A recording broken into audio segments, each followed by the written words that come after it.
jangan lupa subscribe. Aku baca satu kalimat yang berhasil membantuku berubah setelah berkali-kali niat pengen berubah itu muncul, tapi gak ada tindakan sama sekali, dan aku pengen kamu juga tahu. Kalimat itu bunyinya gini: apa yang tidak kamu ubah itu berarti adalah pilihanmu. Gara-gara kalimat itu, aku jadi sadar kalau aku yang kurus cungkring ini, yang tukang tidur dan gak bisa bangun pagi, ternyata adalah hasil dari pilihanku sendiri. Bukan salah takdir, bukan salah orang tua, bukan salah sistem pendidikan, karena pilihannya itu ada di tanganku sendiri, di tangan kita masing-masing. Aku punya beberapa hal dari diriku yang gak aku suka. Mungkin kamu juga demikian. Ada beberapa hal dari dirimu yang gak kamu sukai. Bisa jadi itu bentuk badan, suatu kebiasaan buruk, kesehatan, hubungan kita sama orang lain, dan lain sebagainya. Kita ngeluh tentang hal itu, tapi gak berusaha buat mengubahnya. Bener atau enggak nih guys? Dalam kata lain, yang gak kita sadari, itu berarti kita udah memilih untuk stay bersama keburukan itu. So, my brother, my nakama, atau diriku sendiri di 2-3 tahun yang lalu, tolong, kalau ada yang gak kamu sukai dari dirimu, cobalah untuk mengubahnya. Dan gak harus langsung berubah drastis, gak harus langsung berubah 100%. Cobalah berubah menjadi versi dari pilihan hidupmu yang lebih baik. Cobalah berubah menjadi versi kecil dari pilihan hidupmu yang lebih baik. Contohnya, aku gak percaya diri dengan suara yang aku punya karena aku menganggap suaraku ini lumayan cempreng. Akibatnya aku jadi gak aktif bersuara dan cenderung membisu bahkan saat pendapatku itu dibutuhkan. Oke, aku gak suka, jadi aku harus berubah. Apa yang bisa dirubah? Aku mulai dengan nyoba ngomong sedikit demi sedikit. Aku mulai dengan nyoba ngomong sedikit lebih lantang, dan semua aman-aman aja.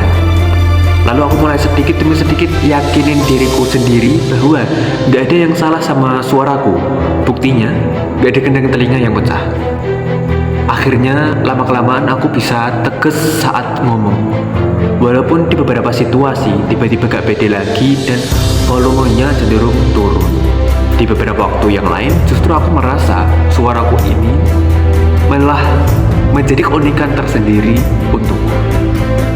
Contoh lagi, kamu benci kebiasaan bangun kesiangan karena bikin kamu gak bisa nikmatin pagi. Coba pasang alarm sekarang yang badanmu belum terbiasa sama nada deringnya. Nanti malam, coba tidur lebih awal. Taruh HP, alarm kamu di atas lemari. Jadi pas kamu bangun, itu kamu harus matiin alarm dalam posisi berdiri untuk menggapai HP yang ada di atas lemari itu tadi. Kan biasa kan kalau aku bangun terus mau matiin alarm tapi alarm cuma di samping kasur aja, itu habis matiin alarm aku langsung tidur lagi. Tapi kalau misal HP alarm aku taruh di atas lemari, itu aku bangun mau gak mau matiin alarm biar gak berisik, itu harus bangun berdiri gak tiduran lagi, dan itu memperlambat langkahku untuk kembali ke kasur dan tidur lagi. Jadi kemungkinan aku bangun itu bisa lebih tinggi. But it's okay kalau besok gak langsung berhasil bangun lebih awal. Yang penting tulis evaluasi kenapa hari itu gagal bangun pagi dan terapin solusinya besok. Pas kita gampang sakit, kita harus sadar kalau itu adalah hasil dari pilihan yang kita ambil. Entah karena gak olahraga, makan sembarangan, atau pilihan gak sehat lain yang sebelumnya kita pilih. Cobalah untuk mengubahnya. Mulai olahraga kecil tapi konsisten.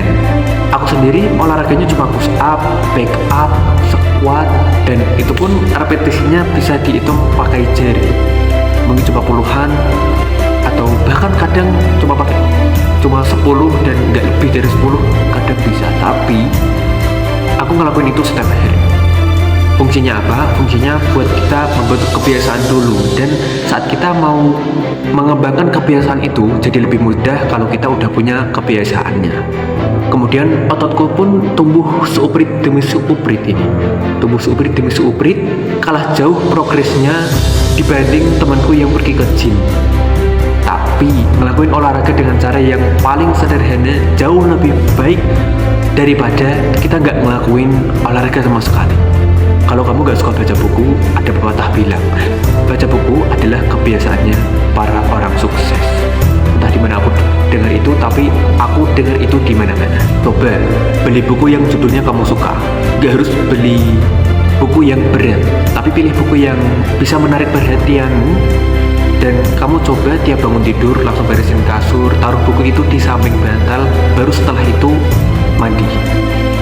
Jangan lupa buat aturan setiap sebelum tidur, baca minimal 1 paragraf aja dari buku itu. Persiapannya dari pagi, kamu bangun tidur, beresin kasur, buku kamu taruh di samping bantal, sehingga pas udah malamnya kamu mau tidur, mungkin itu kan aku biasanya kan sering main HP itu. Nah pas mau tidur, HP aku taruh, ada buku, jadi aku lebih bisa buat menuhin target buat baca 1 paragraf tiap hari. Malam ini 1 paragraf, besok 1 paragraf, besoknya lagi 1 paragraf, sampai seterusnya. Bukan masalah apa yang bisa kita dapat dari hanya 1 paragraf, tapi soal kebiasaan yang sedang kita bangun. Karena begitu udah terbentuk, tinggal nunggu momen seperti wifi yang tiba-tiba mati saat main HP, dan kita mengganti bermain HP itu dengan membaca berlembar-lembar buku. Mengganti bermain HP menjadi baca berlembar-lembar cerita yang ternyata gak kalah menarik dari isi HP atau isi dunia maya. Coba aja mulai dari 1 paragraf setiap hari, karena punya minim pengetahuan itu gak enak, dan yang pasti kita gak suka hal itu. Dan untuk menambah pengetahuan kita, caranya adalah dengan baca buku. Jadi kalau ada yang gak kamu suka di hidupmu, cobalah untuk mengubahnya. Aku pengen kita sama-sama berkembang bareng, walau belum bisa konsisten, tapi teruslah mencoba, tetap mencoba, semangat, semangat. Oh iya, terakhir aku punya puisi. Tidak ada malaikat yang datang memberi versi baru dirimu. Tuhan tidak mengirim pembaruan otomatis. Kita ini mesin yang sadar, namun sering menunggu tombol atur ulang yang tak pernah ada itu. Tubuhmu menyimpan alarm yang kamu matikan sendiri. Pagi menunggu, kamu menunda. Buku-buku diam seperti jendela terkunci. Otot-ototmu tertidur karena janji yang kau lipat rapi. Aneh sekali, kita marah pada hidup, padahal tangan kita masih di saku. Jika kita ingin berubah, jangan cari api besar. Cukup 1 korek yang dinyalakan hari ini. 1 langkah, 1 kebiasaan, 1 keberanian kecil, karena perubahan bukan ledakan. Ia adalah bunyi pelan dari dirimu yang akhirnya bergerak. Salam, sampai jumpa. Aku Azhar. Jangan lupa subscribe.